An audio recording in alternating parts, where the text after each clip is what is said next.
say they hope policymakers replace Russian oil imports with ethanol. News 8's Garrett Bergquist checks in on the status of the ethanol industry here in Indiana and how it might eventually help at the pump. Crude oil prices continue to drop following President Joe Biden's order to release oil from the Strategic Petroleum Reserve. But one farmer says we have a more long-term solution right here in Indiana. Josh Miller started selling corn to ethanol producers 15 years ago. It now accounts for about half of his crop.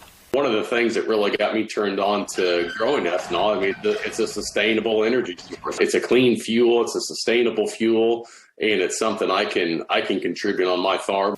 Data from the Renewable Fuels Association shows Indiana has 15 ethanol refineries. They produce a combined total of 1.2 billion gallons a year. The group's CEO says policymakers are showing more interest in ethanol since Russia invaded Ukraine. When you've got a conflict half a world away that can jack up pump prices by more than $1 a gallon, that's a problem, and we need to do more in the U.S. to insulate our consumers from those sorts of price shocks. Last month, a bipartisan group of 16 U.S. senators from the Midwest asked the Biden administration to allow the sale of E15 fuel throughout the summer driving season. That's fuel that contains up to 15% ethanol. Current regular grade gas at the pump usually contains up to 10% ethanol. Cooper suggests replacing a third of that with E15 could permanently replace Russian oil imports.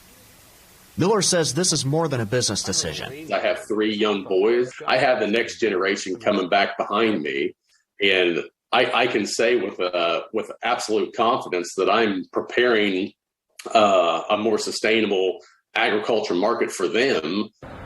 The Renewable Fuels Association says only about 65 gas stations in Indiana offer E15. The EPA has approved E15 for use in any passenger vehicle manufactured after 2001, but you should check your owner's manual. In Indianapolis, Garrett Bergquist, Wish TV, wishtv.com, and follow us on Facebook.